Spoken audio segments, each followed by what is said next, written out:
Pile of mangrove snapper, yellowtail snapper, and many, many more, including some big mutton snapper. And excited to get back after it. This week we got another trip Friday. Got lots more of these 39-hour trips before the end of the year. And looking forward to catching more big piles of mangrove snapper, yellowtails, muttons, porgies. Looks like you guys crushed them, huh? Yeah, it was an absolutely killer trip. We got out there, had some gorgeous weather finally. That weather's been battling us the past couple trips. We got some more good weather coming up, but we got out, took full advantage of it. Got a really, really good pile of mangoes, lots of yellowtails, big vermilions, quite a few muttons in there. Saw some tile fish come up. Say quite a variety, really good trip all in all. And really light load too. We only had about 25, 26 people on this trip, and you can tell that we definitely hammered them.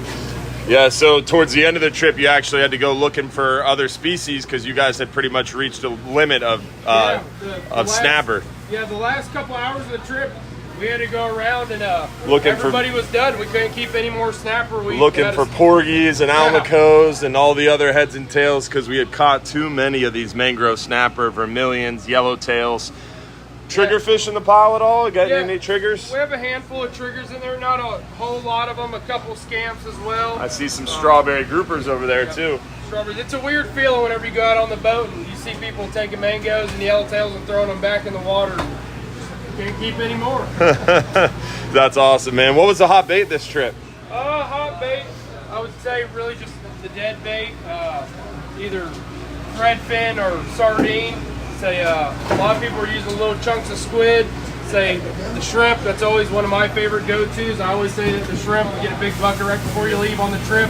Bait those up, they don't even have to be alive. Fresh dead works just as fine. The yellowtails were chewing really hard on those guys. We even had, John Boy had a lobster on, had a big dog on, but he missed them. But that's John Boy. Has a big lobster like this be at 40-pound leader, but that's another day. What? Yeah. He dropped down a lobster on 40-pound leader? Yeah, oh did. My goodness. He was hooked up there, but. So it probably had another cubera hooked up, huh? Yeah. Well, a couple of the nicer mangoes that we got, the real good sized ones, came from little pinfish. So it's really perfect for this time of year. We're still catching some gags in the mix, but obviously they have to go back. All in all, it's really good. Say it's little pinfish for the bigger mangoes. Definitely seems to be a hot bait. That's awesome, man. Well, I appreciate it, Captain James. Nice catch.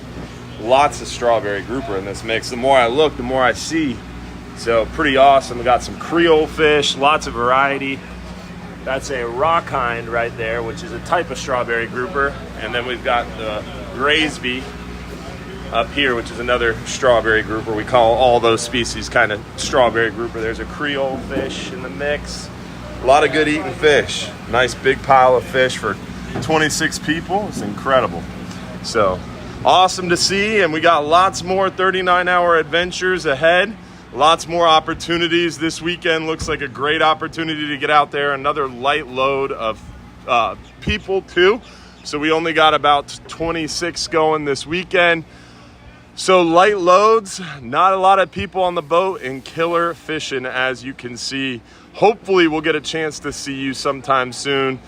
You can see there our offshore fishing is going well on a variety of different species. Near shore, we're doing really well on the hogfish. Our Tuesday 10-hour all-day caught over 20 keeper hogfish. Lots of nice lane snapper, big mangrove snapper. We're seeing some really good action near shore too, and also, again, lighter loads. Then on our way inshore right now, we're seeing a lot of those redfish around. We're seeing a lot of those sheep's head. We're seeing some really good action inshore around our grass flats and back bay areas. This week we have a little bit of a warm up, so it might bring those snook back into the pass a little bit, might make them a little bit more active. We're seeing them around the area pretty heavily as well, but definitely sheep's head is kind of the prime target inshore right now. Then looking forward to some great opportunities to have you join us. Remember, we've got our final Friday event coming up at the end of October. Looking forward to seeing you out at the end of October for our final Friday event. It's 6 to 9 p.m. every last Friday of the month. Then on top of that, guys, don't forget every Sunday night, 7:30 p.m., we have our live stream show. Unfortunately, we had to miss this last Sunday. Definitely was under a little bit of weather, but I am feeling better and looking forward to our live stream show this Sunday night. So hopefully we'll see you there. Also, we've got our radio show every Saturday morning, 6 a.m. to 8 a.m. Hope to see you for that as well. This weekend, we're going to be talking fishing with our buddy, Captain Bobby Woodard. Going to be a great time.